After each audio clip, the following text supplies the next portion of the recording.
तो आज के सेशन में हम सबसे पहले तो जान लें, क्योंकि हम मैथ्स पढ़ रहे हैं, कुछ बातें यहाँ पर थीम के माध्यम से समझना आवश्यक है। तो मैथ्स के लिए सबसे इंपॉर्टेंट होता है नंबर्स। नंबर्स नंबर्स में भी जिस नंबर को हम पढ़ते हैं उसका नाम है डेसिमल नंबर। जो नंबर्स हमें मिलते हैं बेसिकली वो कहलाते हैं डेसिमल नंबर, सिस्टम के पार्ट कहलाते हैं।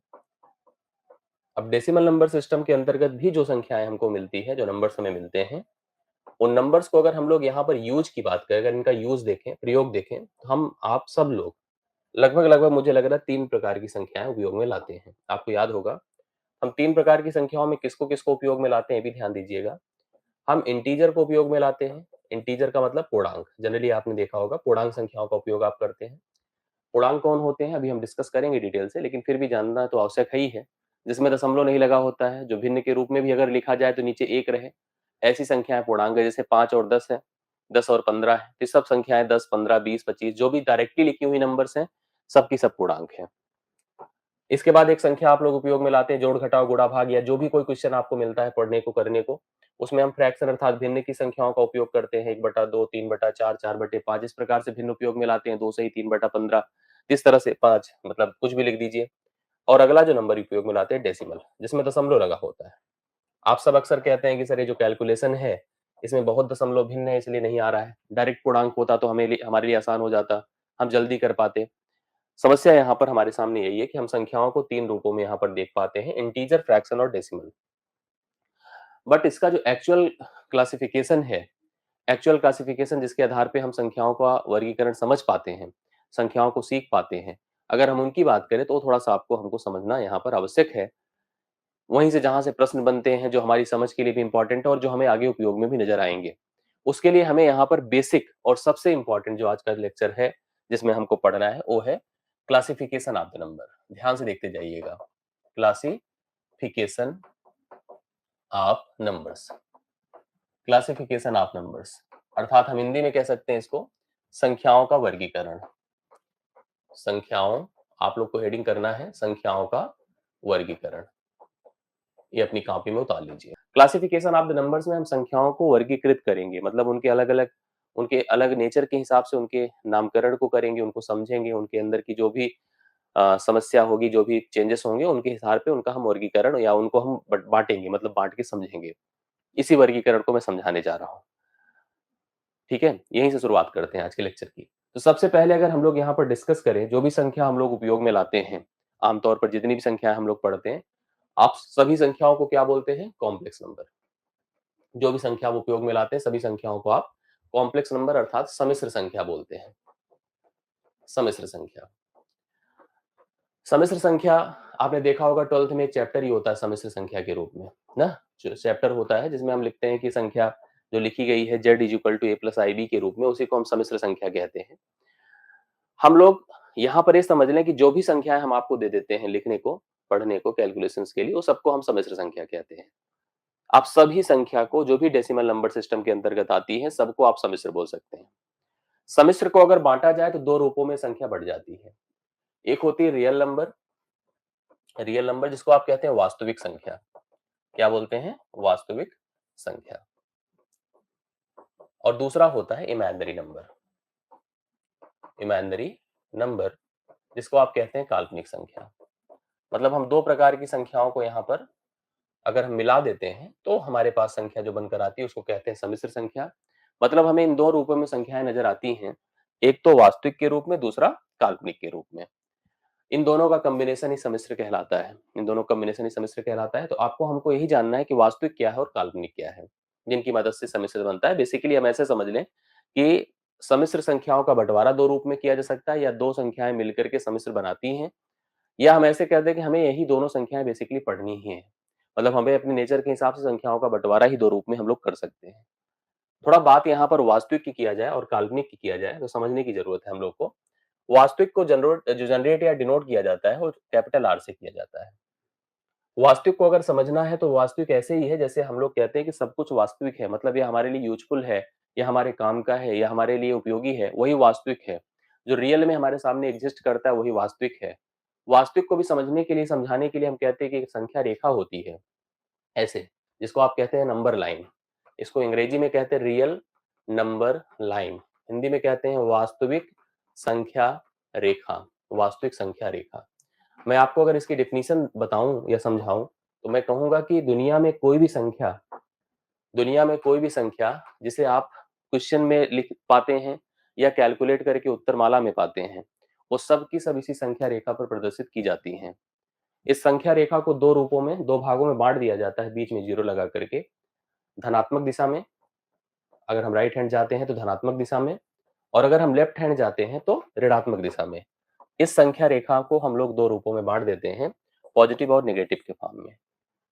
हमको समझने के लिए दो तीन बातें समझनी होती है। जैसे हम कह सकते हैं कोई भी संख्या आप जो हमें बोलते हैं, जो हमें आप क्वेश्चन में देते हैं और जिसका उत्तर निहित होता है, फिक्स होता है, वो सब के सब इसी नंबर लाइन पे ही प्रेजेंटेड होते हैं। आप चाहे जिस संख्या को उठा के लाइए, ये सब नंबर लाइन पे ही प्रेजेंटेड है। इसी संख्या को, इसी रेखा को, इस संख्या रेखा को ये वास्तविक संख्या रेखा कहते हैं, मतलब main source of the number कहते हैं। आप सभी संख्याओं को यहीं से प्राप्त करते हैं। अब मन में क्वेरी आती है, अभी मैं इसकी प्रॉपर डेफिनेशन और दे रहा हूँ, समझा रहा हूँ आपको, लेकिन मन में क्वेरी ये आती है कि भैया ये क्या है? तब मैं कहता हूँ कि ये कुछ नहीं है, यह केवल एक प्रकार का इल्यूजन है, भ्रम है।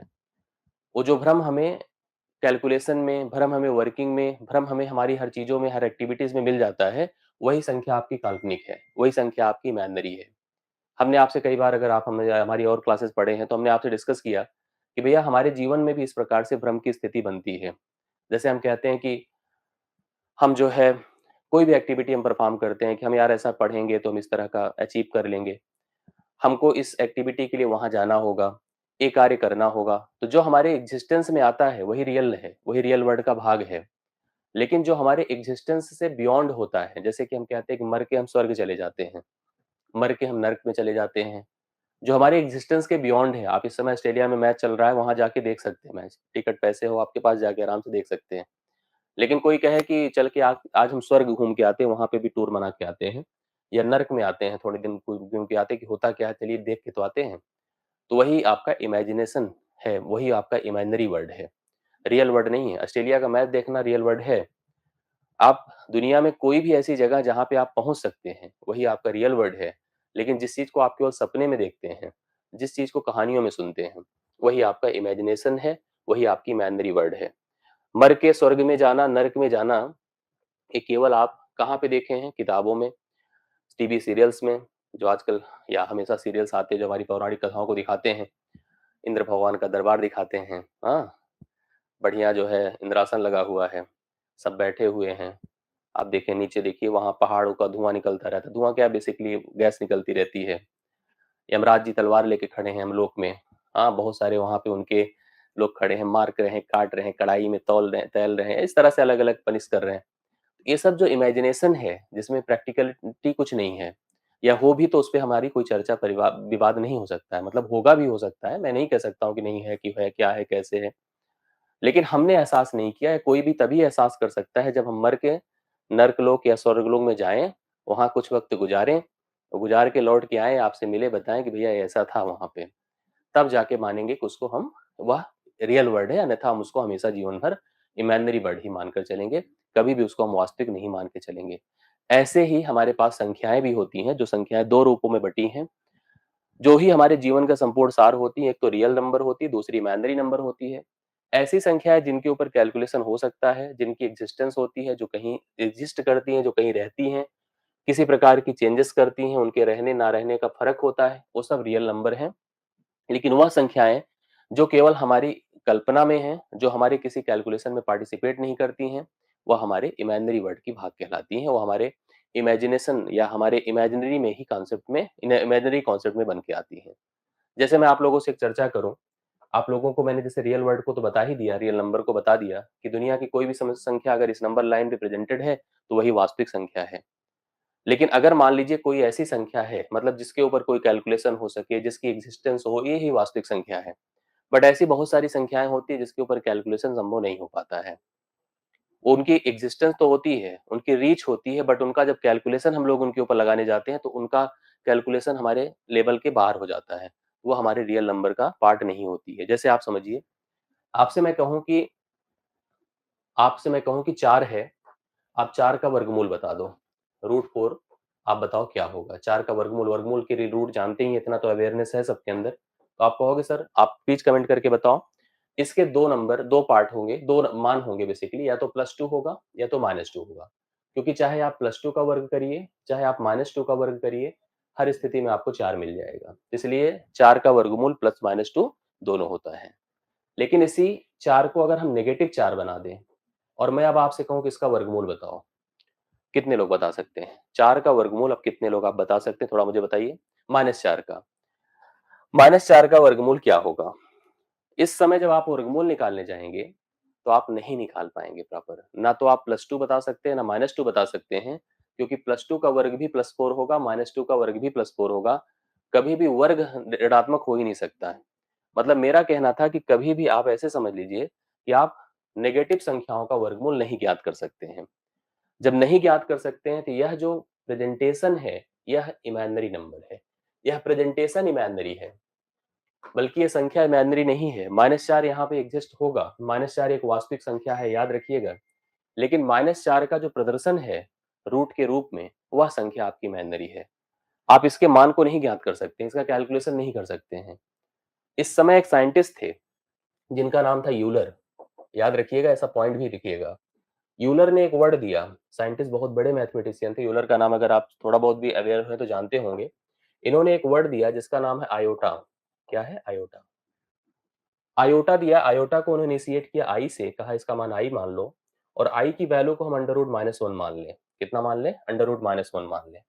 मतलब जैसे ही कोई संख्या, जैसे मान लो अगर हमारे पास √4 लिखा होता, तो आप इसको लिख सकते हैं 2 गुणे 2, अलग अलग भी लिख सकते हैं, या 4 ही गुणे 1 लिख सकते हैं। ऐसे अंडर रूट अगर -4 लिखा है तो इसको हम लिख सकते हैं √-1 इंटू √4 लिख सकते हैं।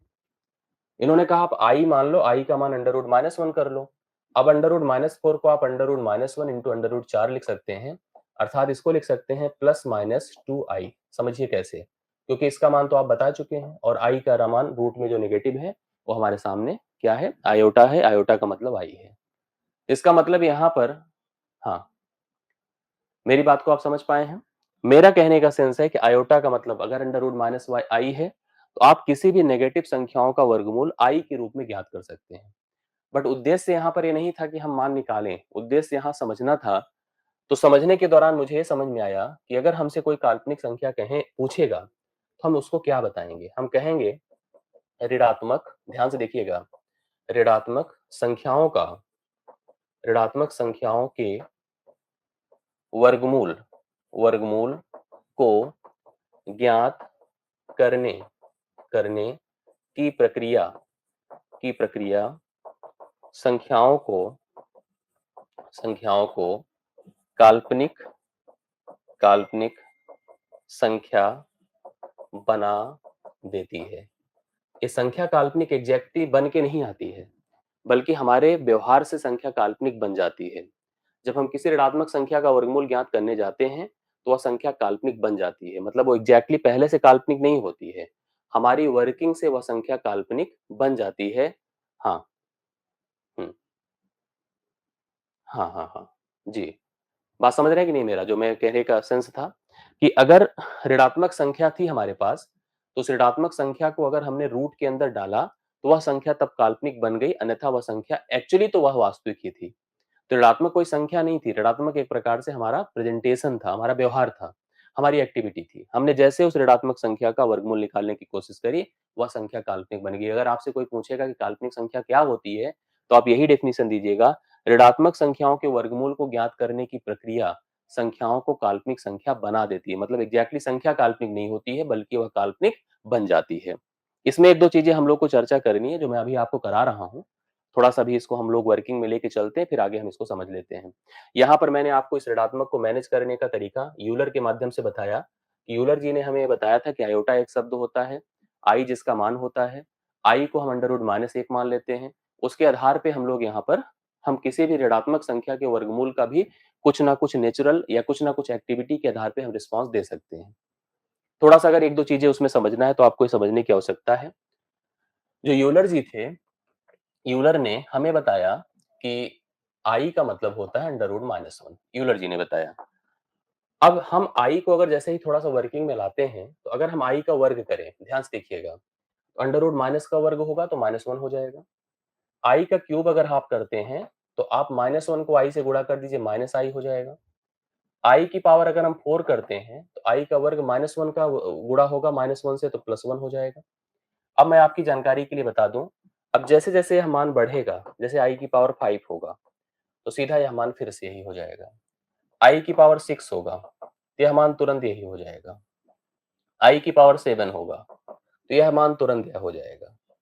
i की पावर 8 होगा, यह मान तुरंत यह हो जाएगा। मेरी बात को समझिएगा, मतलब यह साइक्लिसिटी 4 पे वर्क करता है, अर्थात हम कह सकते हैं कि i के मान केवल और केवल क्या क्या हो सकते हैं, खुद i हो सकता है, या हम ऐसे लिख सकते हैं, i लिख दीजिए, i लिख दीजिए, -1 लिख दीजिए, -i लिख दीजिए और +1 लिख दीजिए। मतलब कुल मिला के i के इतने मान होते हैं। अब आप इतना ही जान चुके हैं कि i का जो मान होता है √-1 होता है।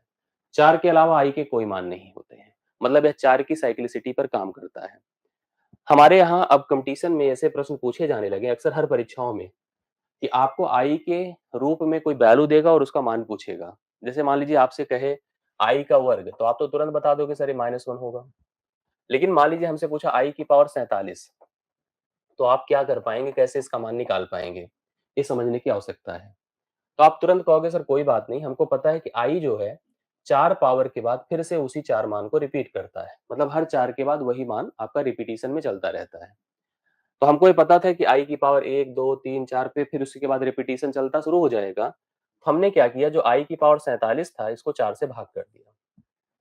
4 से भाग करके हमने रिमाइंडर फाइंड करने की बात करी, शेषफल की बात करी। मतलब हम सॉल्यूशन की बात नहीं कर रहे हैं, रिमाइंडर की बात कर रहे हैं। तो कितना होगा, आप सोचिए, 11 चौके 44, 3 47, आर का मान 3 हो जाएगा, मतलब रिमाइंडर 3 हो गया। तो आई की पावर आप 3 कर दीजिए, और आई की पावर 3 क्या होता है बताइए, -i होता है। इसका मान हो गया -i। समझ रहे हैं मेरी बात को? इसका मान कितना हो जाएगा, -i। इस प्रकार से हम आई की कोई भी पावर, जैसे मान लीजिए 1-2 नंबर और मैं आपको बताऊं, ये आपको कंफर्म भी हो गया होगा।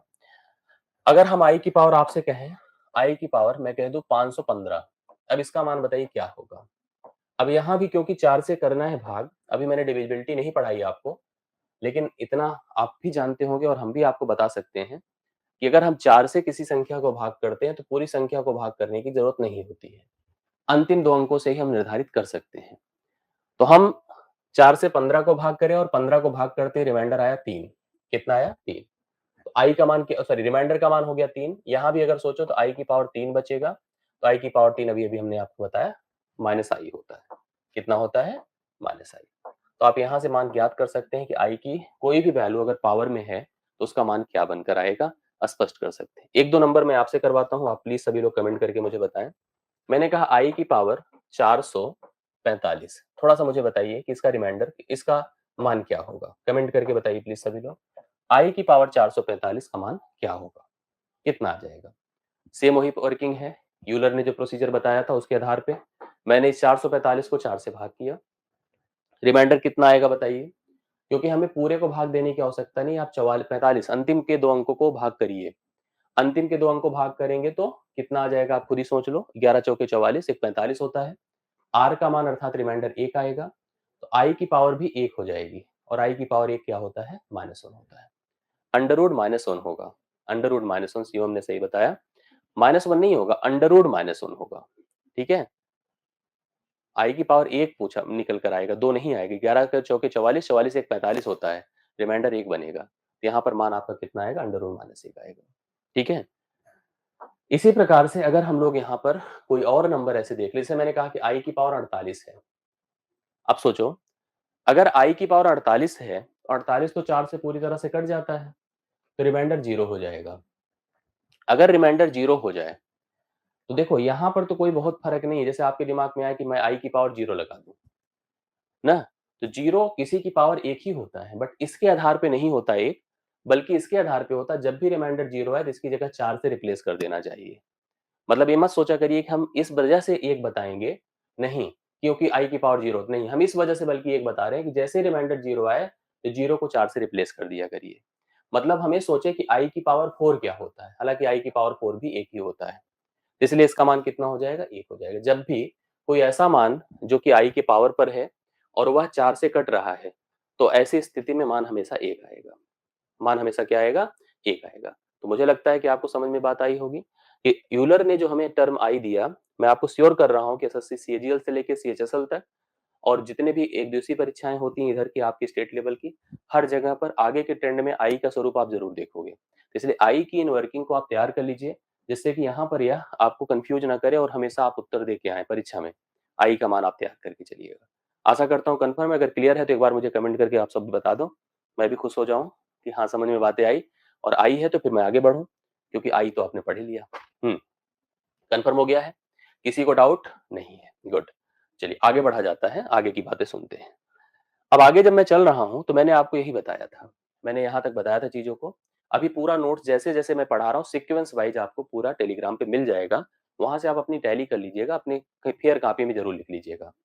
एक कनेक्टिविटी हम बना के चलेंगे, शनिवार को हम वर्किंग के आधार पे आपसे बात करेंगे कम से कम 20 लोगों से फोन पर, निश्चित तौर पे मान के चलिएगा।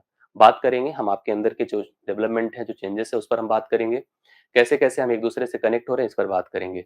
यह कड़ी हम आपके साथ बना के चलेंगे, हम पढ़ाने की वजह केवल फॉर्मेलिटी करके आगे नहीं बढ़ेंगे, हम एक थीम बना के आपके साथ चलेंगे और हम उसको जरूर कंप्लीट यहाँ पर डिस्कस करके अच्छा स्वरूप देंगे। मैंने आपको बताया कि हम संख्या को, चाहे जो संख्या रहेगी उसका नाम हम क्या देंगे, उसको हम कहेंगे कॉम्प्लेक्स नंबर। यस, कॉम्प्लेक्स के दो भाग होंगे, रियल नंबर और इमेजिनरी नंबर। इमेजिनरी के बारे में मैंने काफी कुछ बता दिया। अब आपसे कोई भी अगर पूछेगा तो आप जरूर बताएंगे कि इमेजिनरी क्या होती है। आप कहोगे सर इमेजिनरी कुछ नहीं होती है, आप यही बताइएगा। तब पूछेंगे क्या होती है भैया, तो आप बताना कि इमेजिनरी केवल एक ऐसी एक्टिविटी है जो हमसे हो जाती है। कहेंगे कैसी एक्टिविटी है, तो आप कहोगे सर जब ऋणात्मक संख्याओं के वर्गमूल को हमसे कोई कहता है जबरदस्ती निकाल दो, तभी कहते हैं कि हम यहाँ पर वह संख्या काल्पनिक हो गई है, अन्यथा संख्या काल्पनिक नहीं होती। विदेश जी कह रहे हैं कुछ चीजें नहीं आई है, चलिए कोई बात नहीं, धीरे धीरे आ जाएगी। आप मुझे लगा लेट ज्वाइन करें, लेट ज्वाइन मत करिएगा, नियम से एकदम से आया करिए। ऋणात्मक संख्याओं के वर्गमूल को ज्ञात करने की प्रक्रिया संख्या को काल्पनिक संख्या बना देती है, लेकिन हमारा जो मेन फोकस होना चाहिए वो किस पर होना चाहिए, वास्तविक संख्या पर। तो आपकी कॉपी में अगली हेडिंग मेरी तरफ से होगी वास्तविक संख्या, जो मेन संख्या है, जिसको आप लोग कहेंगे रियल नंबर, वास्तविक संख्या। चलिए सब लोग हेडिंग बना लीजिए अपनी कॉपी में, वास्तविक संख्या।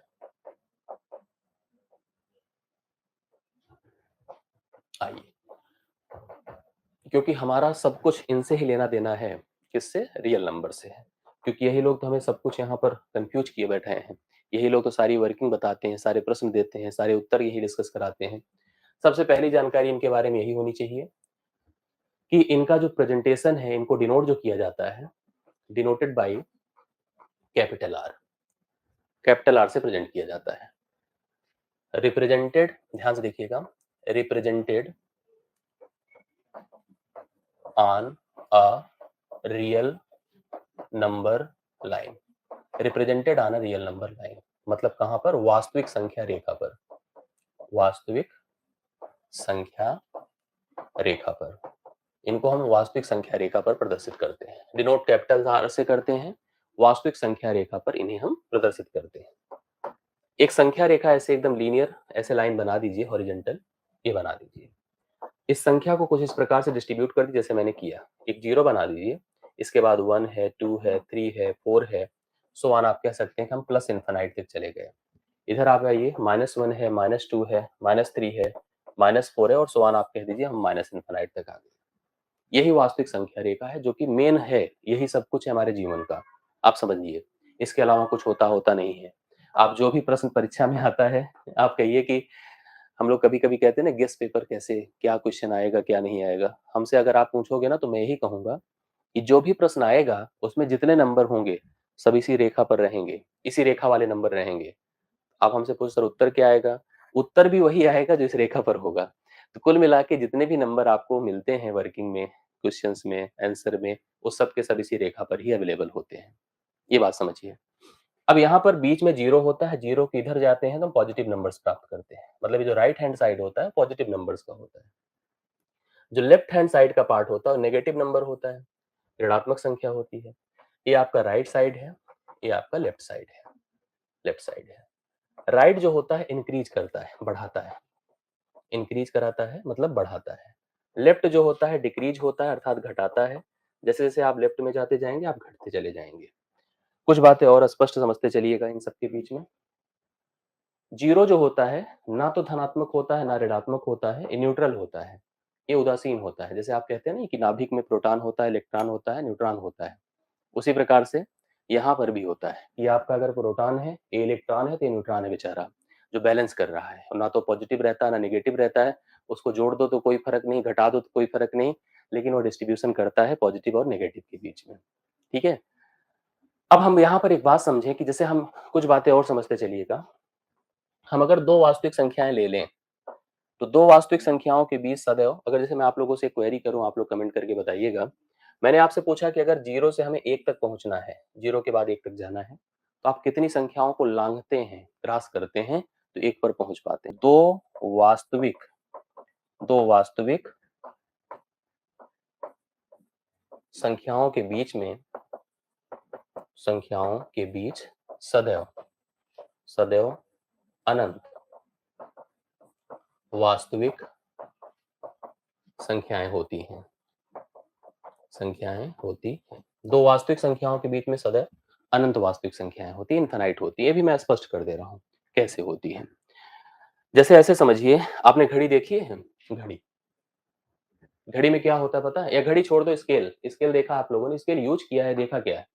स्केल, स्केल आपने जो है चाहे मिलीमीटर यूज किया, चाहे सेंटीमीटर किया है, स्केल ऐसे बनता है। या घड़ी भी ऐसे ही वर्क करती है, आपने देखा होगा।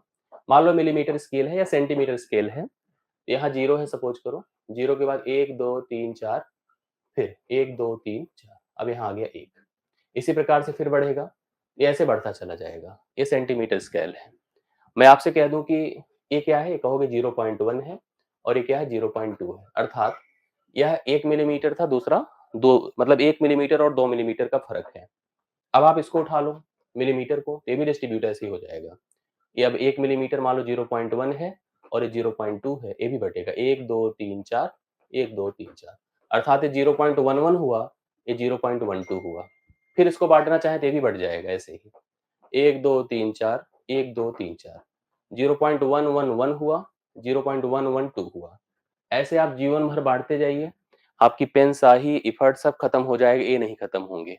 मेरे कहने का अर्थ है कि अगर हम दो वास्तविक संख्याएं ले रहे हैं, जीरो से वन, वन से टू, टू से थ्री, जीरो से -1, -1 से -2, कभी भी यह संख्याएं फिनिश नहीं हो सकती, ऐसे डिस्ट्रीब्यूट होते रहेंगी, छोटी होती रहेंगी, लेकिन ये फिनिश नहीं हो सकती है, खत्म नहीं हो सकती है। मेरी बातें समझिएगा। मेरा यही कहने का सेंस है कि अगर हम दो वास्तविक संख्याएं, दो रियल नंबर कभी भी उठाएंगे, तो उन संख्याओं के बीच का जो गैप है, उसको आप भर नहीं सकते हैं। कभी भी आपसे कोई पूछेगा तो हमेशा यही बताइएगा, दो वास्तविक संख्याओं के बीच में सदैव अनंत वास्तविक संख्याएं पाई जाती हैं। ये कॉन्सेप्ट है, कंफर्मेशन है। आपको इतना क्लियर जरूर हो गया होगा। ठीक है। यहाँ पर इसके अलावा भी जैसे हम कुछ बातें और दिमाग में भी रखें, अगर जैसे मैंने ये बताया, तो मुझे लग रहा है कि ये भी आपको क्लियर हो गया होगा। एक सबसे इंपॉर्टेंट बात यहाँ बताने को रह गया, उसको भी आप नोट कर लीजिए। अगर हम इन वास्तविक संख्याओं की बात कर रहे हैं, इन वास्तविक संख्याओं की बात कर रहे हैं, ये वास्तविक संख्याएं फिर से डिस्ट्रीब्यूट कर दी जाएंगी। मतलब इतना तो कंफर्म हो ही गया होगा कि ये कैसे जो है काम करती हैं, किस प्रकार से इनको हम समझ पाते हैं। अब ये वास्तविक संख्याएं फिर से दो भागों में बढ़ जाती हैं। एक होता है रैशनल रैशनल नंबर, जिसको कहते हैं परिमेय संख्या, परिमेय संख्या। दूसरा होता है इरेशनल नंबर, इरेशनल नंबर, जिसको कहेंगे अपरिमेय संख्या, अपरिमेय संख्या। मेरा कहना समझ में आया आपको कि दो प्रकार से संख्याएं पुनः डिस्ट्रीब्यूट हो जाती हैं, और जिसको आप एक को कहेंगे परिमेय संख्या, दूसरे को कहेंगे अपरिमेय संख्या, अर्थात संख्याएं दो भागों में पुनः बढ़ जाती हैं। कुछ बातें आप समझते चलिएगा। मैंने कहा सब कुछ यही होते हैं, इमेजिनरी कुछ नहीं होता है, इमेजिनरी केवल भ्रम है, सोच है, वो बन जाता है, आप जानते हैं। ये सब बातें मैंने लेफ्ट राइट का बताया कि इधर बढ़ोगे तो, इधर आओगे तो बढ़ोगे, इधर जाओगे तो घटोगे। ये कुछ नहीं होता है, जीरो होता है। वास्तविक संख्याओं के बीच अनंत संख्याएं मिलती हैं, याद रखिएगा, कभी भी भूलना नहीं चाहिए आप लोगों को। वास्तविक संख्याएं दो भागों में बटी होती हैं, या दो भागों में इनको हम बांट सकते हैं, परिमेय संख्या और अपरिमेय संख्या। यहाँ तक क्लियर है सभी को? आपकी समझ बहुत इंपॉर्टेंट है। तो मतलब मेनली जो अगला भाग है वो ये है कि रियल नंबर अर्थात वास्तविक संख्या, वास्तविक संख्या नाउ कैन बी डिस्ट्रीब्यूटेड या classified in the two parts. एक तो अगला बनेगा रैशनल नंबर, रैशनल नंबर, दूसरा बनेगा इरेशनल नंबर, इरेशनल नंबर, अर्थात परिमेय संख्या, परिमेय संख्या, और अगला बना अपरिमेय संख्या। परिमेय संख्या और अपरिमेय संख्या, दो भागों में संख्या बढ़ जाती है। परिमेय संख्या को हम एक और नाम दे सकते हैं, डिनोट कर सकते हैं। जैसे अगर हम इसकी केवल परिमेय संख्या की बात करें, इसको डिनोट कैसे किया जाता है, ध्यान से देखिएगा। Denoted by capital Q, capital Q से डिनोट किया जाता है। आमतौर पर अगर हम क्यू लिख रहे हैं तो मान लीजिएगा हम परिमेय संख्या की बात कर रहे हैं। हमने बहुत बार इसकी डिफिनेशन आपको बताई और बहुत बार आप लोगों ने पढ़ा भी होगा, बचपन से लेके, बचपन नहीं, नौ कक्षा 8-9 से क्या पढ़ा होगा मैं आपको लिख के बताता हूँ। ठीक है, हम डिफिनेशन के माध्यम से आपको स्पष्ट कर देते हैं कि यह क्या लिखा होगा आपने, कि वास्तविक, ध्यान से सुनिएगा, वास्तविक संख्याओं, वास्तविक संख्याओं का वह समूह जिन्हें जिन्हें p बटा q के रूप में लिखा जा सके, जिन्हें p बटा q के रूप में लिखा जा सके, वास्तविक संख्या परिमेय संख्या कहलाती है। परिमेय संख्या कहलाती है। जहां पर एक बात ध्यान रखना है वो ये रहेगा कि जो p बटा q में q होगा, जो p बटा q में जो q होगा, q never be equal to zero होगा। मतलब मस्ट द p में be equal zero, p zero हो सकता है but q never be equal to zero, मतलब कभी भी हर इसका ऋणात्मक जीरो नहीं हो सकता। संख्याओं के कुछ नेचर आपको दिमाग में रख लेने हैं कि संख्या कभी ऋणात्मक है तो उसका वर्गमूल करना बहुत ही असंभव प्रक्रिया है। उसी प्रकार से संख्या अगर जीरो नीचे रख रही है तो उसको डिफाइन करना इम्पॉसिबल है। मतलब अगर हम लोग यहाँ पर किसी संख्या के डिनोमिनेटर अर्थात हर में जीरो रख रहे हैं तो वह संख्या को डिफाइन करना इम्पॉसिबल है। ठीक है, जैसे हमने कहा नेगेटिव है तो उसका रूट, उसका स्क्वायर रूट फाइंड करना इम्पॉसिबल है। उसी प्रकार से हर में अगर जीरो है तो उसकी वैल्यू को डिफाइन करना इम्पॉसिबल है। ये सब बातें आप समझिएगा। अब इसके एग्जाम्पल को अगर आप समझें तो कोई भी संख्या उठा लीजिए, एग्जाम्पल के तौर पर आप किसी को भी उठा लीजिए, आप सबको p बटा क्यू लिख सकते हैं। इवन मैं आपको बताऊं कि अगर आपसे मैं कहूंगा कि दो लिखा है तो आप इस दो को भी, अगर आपको दो लिख करके मैं दूं तो दो को भी आप 2/1 लिख सकते हैं। 1/2 लिखा है, -3/4 लिखा है, 4/5 लिखा है। इवन मैं आपसे 0.5 भी बोलूंगा तो आप कहोगे सर इसको 1/5/मैं 10 लिख सकता हूँ, मतलब 1/2 लिख सकता हूँ। आप किसी भी संख्या को अगर भिन्न के रूप में लिख सकते हैं तो वह संख्या आपकी परिमेय है, वह संख्या परिमेय। मैं और उसको डिफाइन करता हूँ और अच्छे से बताता हूँ। बस थोड़ा सा फर्क समझ लो कि भाई इसका अर्थ ए क्या है, फिर अगला भाग क्या है। अगला भाग ये भी समझना उसी तरह से है जैसे मैंने वास्तविक और काल्पनिक बताया था। मैंने काल्पनिक को एकदम सिरे से नकार दिया कि भैया जीवन में कुछ होते नहीं है, केवल आकर के एक भ्रम जनरेट करते हैं। उसी प्रकार से अगर हम रियल नंबर को दो भागों में बांट रहे हैं, परिमेय अपरिमेय बन रहा है, तो अपरिमेय भी आपका कुछ ऐसा नहीं है जो कि आपको बहुत व्यवधान डालेगा, बल्कि केवल आपको कंफ्यूज करके कुछ चीजें आपसे करवाएगा फोर्सफुली। मतलब कुछ ऐसी चीजें आपसे डिमांड करेगा जिसके आधार पे वो अपने आप को डिफाइन करेगा। अन्यथा हमारे पास जितनी भी संख्याएं होती हैं, ऊपर से अगर शुरू करो तो सबकी सब वास्तविक होती हैं, उसी कड़ी में सबकी सब परिमेय होती हैं। अपरिमेय कुछ नहीं होता है। अपरिमेय केवल एक डिफिनीशन है। मैं आपको बताता हूं कि आपका सेंस क्या है अपरिमेय का। पहले तो मैं अपरिमेय की डिफिनीशन देता हूं, आप सभी लोग नोट कर लीजिए अपनी कॉपी में। मैंने कहा वास्तविक, ध्यान से सुनते जाइएगा, वास्तविक संख्याओं का, वास्तविक संख्याओं का वह समूह, वास्तविक संख्याओं का वह समूह जो ना तो पूर्णतः विभाजित हो, ना तो पूर्णतः विभाजित हो और ना ही आवर्ती हो, आवर्ती हो, अपरिमेय संख्या कहलाती है। अपरिमेय संख्या कहलाती है। ठीक है, अंग्रेजी में अगर आप लिखना चाहो the collection of real number which is neither terminated nor repeated. क्या लिख सकते हैं, which is neither neither terminated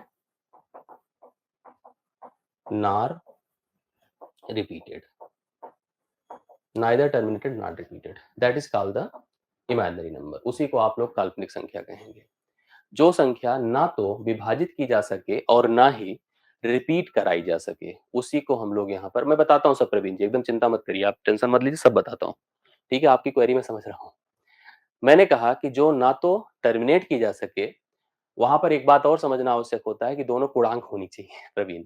मतलब जो पी और क्यू हो ना, ये दोनों क्या हो, पूर्णांक हो। अभी मैंने पूर्णांक अभी प्रॉपर इसको डिफाइन नहीं किया, अगर आप सोचो कि this is not a completely defined.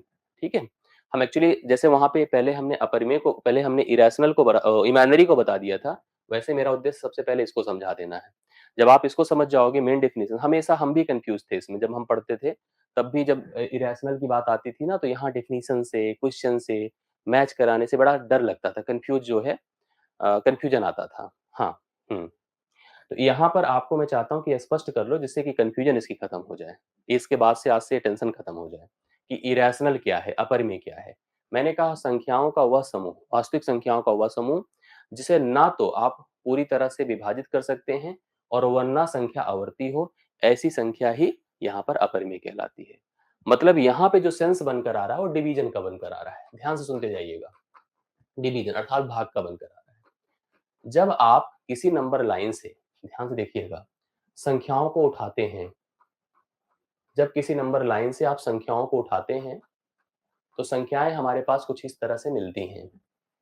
इसमें कुछ संख्याएं जो आपको अपीयर्ड अर्थात दिख रही हैं, जैसे 1 दिख रहा है, 2 दिख रहा है, 3 दिख रहा है, 4 दिख रहा है, उधर -1, -2, -3 दिख रहा है। इन संख्याओं के नीचे बाय डिफॉल्ट 1 होता है। क्या होता है? बाय डिफॉल्ट 1 होता है। 10 लिखा है तो 10 को आप 10/1 सोच सकते हैं, 20 को 20/1 कह सकते हैं, 15 को 15/1 कह सकते हैं, -4 को -4/1 कह सकते हैं।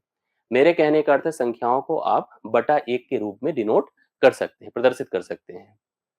तो इनके, क्योंकि ये जब बटा 1 हैं, तो डिवीजन की प्रक्रिया में नहीं होते हैं। आप ऐसे समझिए जिसके घर में 1 लड़का हो, 1 वारिस है, उसकी प्रॉपर्टी का बंटवारा होगा क्या? नहीं होगा। जो पिताजी की है वही आपकी हो जाएगी अगर आप अकेले हैं तो। लेकिन अगर आप 2 हैं, तो डिस्ट्रीब्यूशन तुरंत होगा। दिमाग में रहता है कि ये बँटवारा होगा, घर में ये प्रॉपर्टी 2 भागों में बँट जाएगी, बड़े लड़के को, छोटे लड़के को। तो नीचे अगर 1 के अलावा कुछ भी हो गया हर में, तो डिस्ट्रीब्यूशन हो जाता है, बँटवारा हो जाता है। तो ये सब जो नंबर, जो ऐसे नंबर लाइन पे अपीयर्ड हैं, ये कभी भी अपरिमेय नहीं हो सकते हैं, क्योंकि इसमें डिवीजन का कोई प्रोसेस ही नहीं है। आप सोचो, अगर रिलायंस में 2 ना होते, अनिल अंबानी, मुकेश अंबानी, तो क्या बँटवारा होता? नहीं। बँटवारा इसीलिए हुआ क्योंकि 2 लोग थे, अगर 1 ही लोग होते तो पूरी प्रॉपर्टी उन्हीं को मिल जाती। बात समझ रहे हैं कि नहीं? मेरे कहने का अर्थ है जो भी यहाँ पर संख्याएँ अपीयर्ड हैं, वो कभी भी अपरिमेय नहीं हो सकती, क्योंकि इसने विभाजन की बात कर दी है।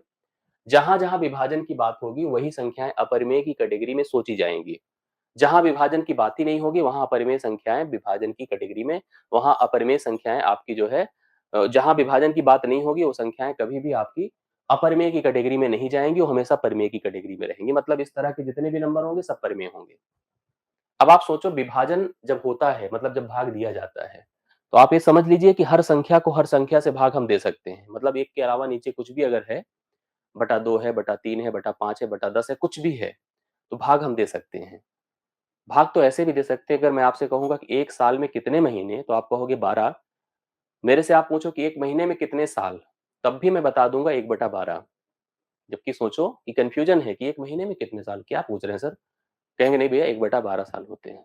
बता सकते हैं, भाग तो सबका सबसे संभव है, बट भागफल क्या होता है, जो डिवीजन से रिजल्ट हमें मिलता है, वो एक्चुअली हमें 3 प्रकार का मिलता है। वो हमें 3 प्रकार का मिलता है, कुछ ऐसे-ऐसे मिलता है। देखिए, जैसे कभी ऐसे नंबर हमें मिलेंगे, मान लो 15/3 है। अब देखो कंप्लीट डिवाइड हो सकता है, 3 पचे 15 पूरी तरह से कट जाएगा। बट अगर 15 को मैं 4 से काटूँ तो कंप्लीटली नहीं कटेगा, 3 दशमलव क्या हो जाएगा बताइए, 75 हो जाएगा। काटिए, इसमें 3 पचे 15, बट 4 से काटा तो 4 तिया 12, 4 सत्ते 28, 3.75। आप इसको भी कहेंगे टर्मिनेटेड है, इसको भी कहेंगे टर्मिनेटेड है। ये क्या है, पूरी तरह से है, ये पूरी तरह से नहीं है। बात समझते जाइएगा। ये भी विभाजित हो रहा है, ये भी विभाजित हो रहा है। ये पूरी तरह से हो रहा है, पूरी तरह से नहीं हो रहा है। लेकिन दोनों को हम विभाजित ही मानते हैं, इसको और इसको, दोनों को हम टर्मिनेटेड मानते हैं। बट हमें कुछ भाग ऐसे मिलेंगे, जैसे हम कहेंगे 10/3 है, ठीक है? 12/7 है, 13/6 है, 12/7 है, 13/6, कुछ इस तरह के भिन्न आपको दिखेंगे, जिसको आप डिवाइड करते रहिए, करते रहिए, करते रहिए, जीवन खत्म हो जाएगा, कभी भी पूरी तरह से कटेंगे नहीं। ना तो रिपीट, अब देखो नहीं कटेंगे तो क्या करेंगे, सुनिए, जैसे अगर ए है तो 3.3333333 कटेगा कभी नहीं, अनंत तक ऐसे बढ़ता रहेगा। नहीं कटेगा तो क्या हो जाता है, आवर्ती हो जाता है। आवर्ती का मतलब कुछ पद अपने आप को रिपीट करना शुरू कर देते हैं आफ्टर द डेसिमल पॉइंट। दशमलव के बाद कुछ अंक अपने आप को दोहराना शुरू कर देते हैं टिल द इनफिनाइट। कभी भी भाग होगा तो 3 ही रिजल्ट आएगा, इसके अलावा चाहे जिस नंबर को किसी से भाग दे के देख लो आप, या तो आप पूरी तरह से कटता पाएंगे, या तो दशमलव के कुछ अंकों के बाद वो कट जाएगा, नहीं कटेगा तो 100% रिकरिंग अर्थात रिपीटिंग हो जाएगा। अपनी कॉपी में आप लिख सकते हैं, क्या लिख सकते हैं, मैं ऐसे वर्बल भी बोल दे रहा हूं, आप लिख लीजिए प्लीज सभी लोग नोट बना के। इन डिवीजन कहां पे, भाग में, भाग के दौरान आप लिखिए, भाग के दौरान लिख लीजिए सभी लोग, मैं बोल रहा हूं इतना अच्छे से बोलूंगा कि आप लिख भी लेंगे।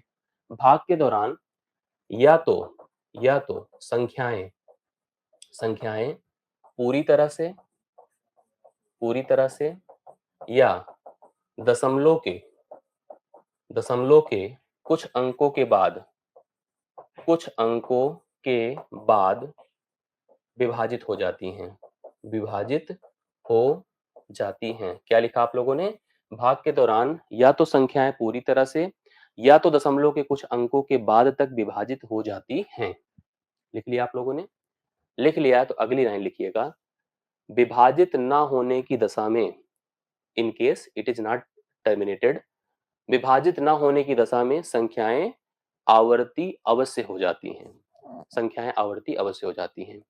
मैंने जो लिखवाया है प्लीज आप लोग समझ लीजिएगा, मैं लिख नहीं रहा हूं यहाँ पे। मैंने कहा भाग के दौरान संख्याएं या तो पूरी तरह से कट जाती हैं या दशमलव के कुछ अंकों के बाद कट जाती हैं।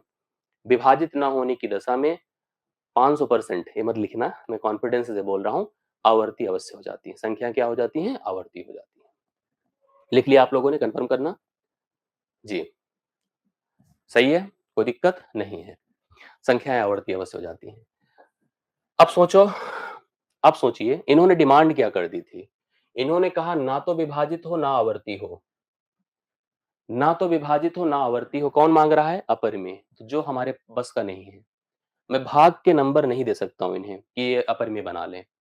अपरिमेय ने डिमांड आपसे क्या करी है कि ऐसी संख्याएं दे दो जो ना टर्मिनेटेड हो ना रिपीटेड हो। भाई अगर ना टर्मिनेटेड होगा तो मैंने गारंटी दे दी कि सब रिपीटेड हो जाएगा, मतलब कोई भाग हमारा अपरिमेय नहीं हो सकता है, याद रखना, कोई भाग आपका अपरिमेय नहीं हो सकता है, इसको समझते चलिएगा। अगर मैं थोड़ा सा अपरिमेय को आपको एक्सप्लेन कर दूं तो मैं तो डेफिनेशन में यही लिखूंगा अपरिमेय संख्या के बारे में, अर्थात इरेशनल के बारे में, इरेशनल नंबर के बारे में मैं क्या लिखूंगा कि जिन्होंने हमसे डिमांड करी थी, इन्होंने ऐसे नंबर की डिमांड करी थी कि भैया आप भाग दो, ना कटे ना आवर्ती हो। तो मैंने बहुत प्रयास किया, संख्याएं या तो कट जा रही थी, चाहे दशमलव के ही कुछ अंकों के बाद कट जा रही थी या पूरी तरह से कट जा रही थी, नहीं कट रही थी तो 100% रिपीटेड हो ही जा रही थी, आवर्ती हो ही जा रही थी, आप जिस किसी को भी भाग दे के देख लो। तो कोई भिन्न संख्या कभी भी अपरिमेय नहीं हो सकती, कोई भिन्न संख्या कोई अपरिमेय नहीं हो सकती, मतलब अगर नंबर लाइन की कोई भी संख्या आप हमें देंगे, नंबर लाइन की कोई भी संख्या आप हमें देंगे, पहले तो मैंने इन लोगों को तो ऐसे सिरे से नकार दिया था, जो यहाँ पे प्रेजेंटेड है वो किसी भी हालत में अपरिमेय नहीं हो सकते हैं। इनके बीच वाले कुछ संभावनाएं बना रहे थे, जैसे 1/3 था, 10/3 था, 15/7 था, बना रहे थे, लेकिन उनको भी भाग दे के देखा तो रिपीट कर जा रहे हैं सबके सब। तो कोई भिन्न संख्या दिमाग में रख लेना, कभी भी आपके मन में आए किसी ने आपको भिन्न दे दिया और आपसे पूछा क्या अपरिमेय, कह देना जीवन में नहीं हो सकता है। कोई भिन्न संख्या, कोई fraction number never be irrational number, कभी अपरिमेय नहीं हो सकता है, डेफिनेशन कहती है। तो होगा क्या, एक्चुअली ये डिमांड हमसे ऐसे कर रहे हैं कि कोई वर्किंग हो, वर्किंग में रिजल्ट कुछ ऐसे आए 4.3212173159 सो वन ऐसे बढ़ता जाए जीवन भर, और यह ना कटे ना रिपीट हो। लेकिन यह संभव ही नहीं है, यह तभी संभव है जब हम वर्गमूल ज्ञात करें। क्या ज्ञात करें, वर्गमूल, वो भी किसका, नॉन परफेक्ट स्क्वायर का, नॉन परफेक्ट स्क्वायर नंबर का, जो कि पूर्ण वर्ग नहीं है, पूर्ण वर्ग संख्या नहीं है, उसका अगर हम वर्गमूल ज्ञात करेंगे तभी जाकर के वह संख्या अपरिमेय बनेगी। जैसे कि पूर्ण वर्ग बताओ, 1 है, 4 है, 9 है, 16 है, 25 है, देखो 1 का वर्ग है, 2 का वर्ग है, 3 का है, 4 का, 5 का, इस तरह की जो संख्या है इनके वर्गमूल इनको छोड़ दीजिए। बाकी कोई भी उठा लो, जैसे 2 है, 3 है, 5 है, 6 है, 7 है, आप इस तरह की किसी भी संख्या को उठा लीजिए। जब इनके मान को आप निकालेंगे तो यह मान ना तो टर्मिनेट होगा और ना ही रिपीट होगा। यही संख्या हमारी अपरिमेय है। तो मेरा कहना यह था, क्या था बताइए? मेरा ये कहना था कि जो संख्याएं जो संख्याएं पूर्ण वर्ग नहीं हैं, पूर्ण वर्ग नहीं है के वर्गमूल वर्गमूल को ज्ञात करने की प्रक्रिया ज्ञात करने की प्रक्रिया संख्याओं को संख्याओं को काल्पनिक बना देती है, सॉरी, अपरिमेय बना देती है, अपरिमेय बना देती है। ये बाकी यहाँ पर भी समझ लीजिए अपरिमेय कुछ होता नहीं है, अपरिमेय बन जाता है। जैसे कि काल्पनिक बन जाता था, वैसे ही अपरिमेय बन जाता है। अपरिमेय कहीं से पैदा नहीं होता है, अपरिमेय आपके व्यवहार से, आपकी एक्टिविटी से बन जाता है। याद रखिए, एक बार नेगेटिव को आपने कोशिश किया था अंदर जाए तो आभासी बन गया था।